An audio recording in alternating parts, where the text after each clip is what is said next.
What's up, guys? Hope y'all are doing well. Today I'm going to be reviewing LEGO City set number 60420, the brand new construction excavator. Probably one of the mightiest, meanest LEGO construction sets ever produced, and perhaps one of the most realistic and one of my all-time favorites. The set comes with 633 pieces, 3 minifigs, and retails for $55 US. It is a straightforward set, comes with the construction excavator itself, which is built through 6 submodels and some minor accessories that go on the side representing elements of a construction site.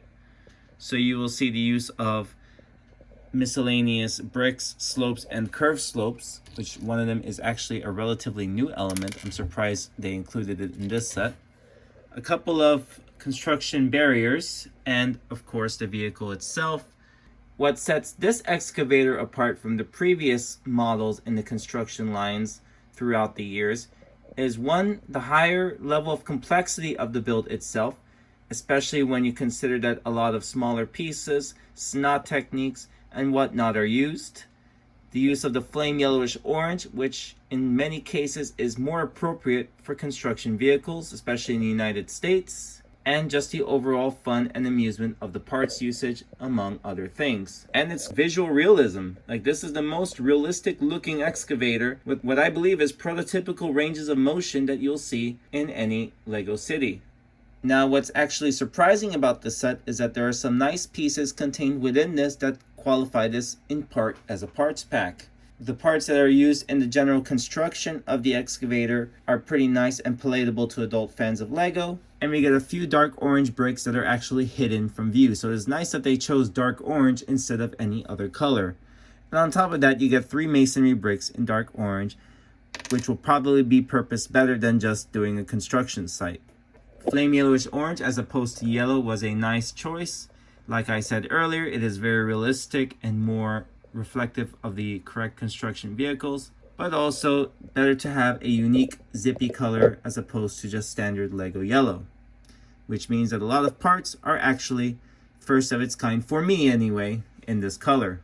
Speaking of which, we have a brand new element which was introduced in the spring, and I'll show you one half of it, which is the 1x2 tile with a diagonal cutoff, and there are 2 of each side, the right and the left hand facing cutouts that come with the set. So you get to do a little bit of playing around with that piece should you choose to repurpose the elements for other mocks. And it's neat to see this mudguard piece from like LEGO Racers style sets being used here in this set. It does make me ponder potential other uses in the LEGO City models, which may be considered down the line for future builds. I pulled what I can apart, which does show the very multicolored interior, which might be a turnoff to some builders. Of course, no matter what line, LEGO does use this strategy to make the building process easier and more accessible. But I really wanted to show how the snot technique is really beaten to death, and in a good way. It actually is used to fortify the model, having studs going out this way and back up this way. Allows an incredibly sturdy build, something that is seen in sets like the Titanic boat, and which was also highlighted in LEGO Masters when they did the bridge building contest, because it appeared in that season, if I remember correctly. It was the bridge that had snot techniques, or a snot construction, which had studs going in multiple directions, that really proved to be the sturdiest, as opposed to the ones that used the Technic axles. So let's look at the set through the frame of reference of a LEGO City set. It is indeed designed as a playable construction vehicle. So the entire excavating arm does function. However, the range of motion is a little bit limited. You can rotate the arm from the pivot out here, rotate it from the extension here, and turn the little bucket around on a fair axis. Now, the fairly limited range of motion does seem rather prototypical. I was told through a comment that this is intentionally supposed to be fixed. That way it helps with the precision of the bucket's grabbing. This vehicle also can turn on an XY plane. It actually has the ability to spin around the full 360 degrees, which is pretty neat.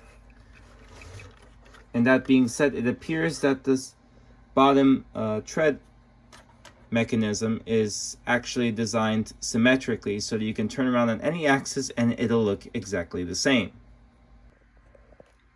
The designers of the set did an excellent job incorporating some realistic details.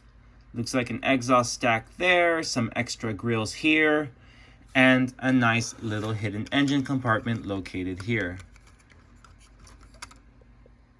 And it's actually neat that this is a brick-built engine. So it creates a nice extra challenge, extra parts, and makes for an overall more enjoyable build experience.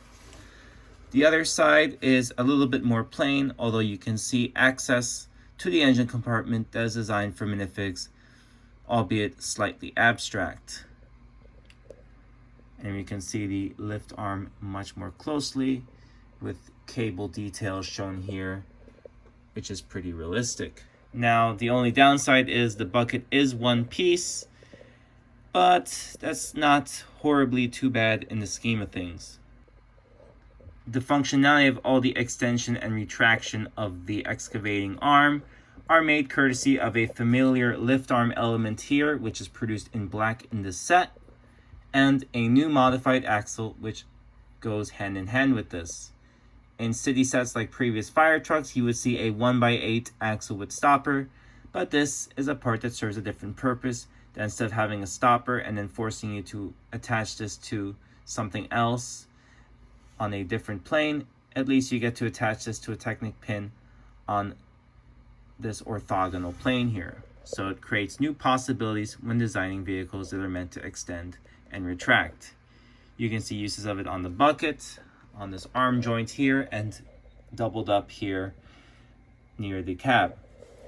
Speaking of which, the cab is nice, has the appropriate amount of detail, and has a nice option for both a female and a male operator. You can switch the minifigs around depending on how you want to operate this.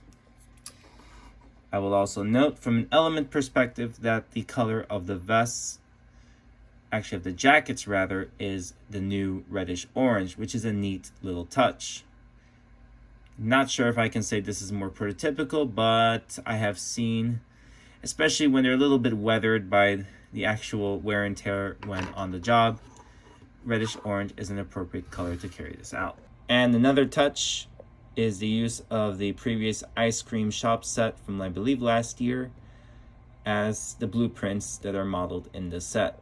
And the use of this animal, which I believe appears to be like a rhinoceros or something, does give a nice touch and demonstrates like a nice beastly factor for this construction excavator. What's also neat is that you have to assemble the treads yourself to operate this thing. These are actually a familiar element, which I liked.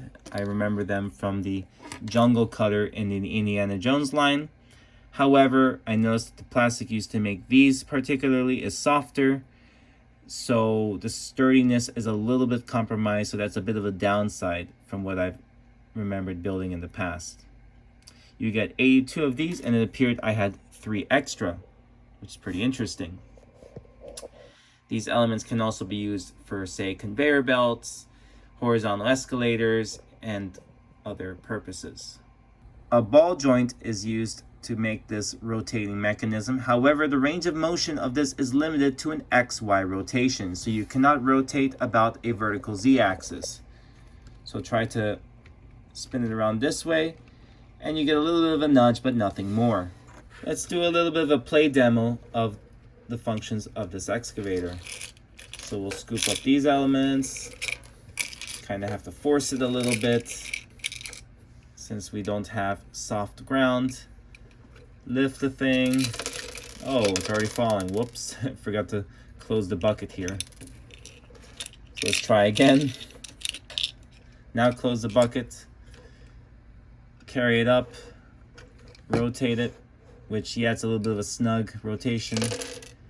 And drop it back down and rotate it back here. Grab more things.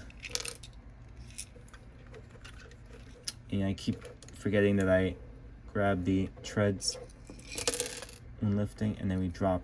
So I see a playability downside that when you're trying to scoop up parts on a level surface, they do tend to slide out, and that is noticed by a slight downward slope here, which doesn't help you collect all the way. So that's a bit of a challenge, but not the worst thing, especially if you do go all the way in playing with this, say in like soil or sand at the beach, you won't have a hard time picking up sand.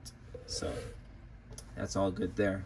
So I hope at the very least that this review helped you better decide if you would like to pursue getting this set. And personally, as an adult fan of Lego who has been hoping to see city sets like this using advanced building techniques and intricate builds, small pieces, studs not on top, everything off the book.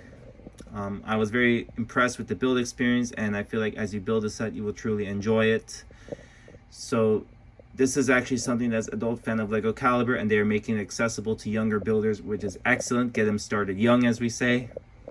So I personally do recommend this set, and after judging the playability and all that, well, I mean, I'm not going to play with these myself, but as a display piece in a Lego users group display, this will be an excellent accessory for that. This is something that would go excellent in static construction scenes, especially despite the drawbacks in the range of motion of the various rotational pivots in the set. So it seems to be something that is hinted that, okay, we want this on your city layout.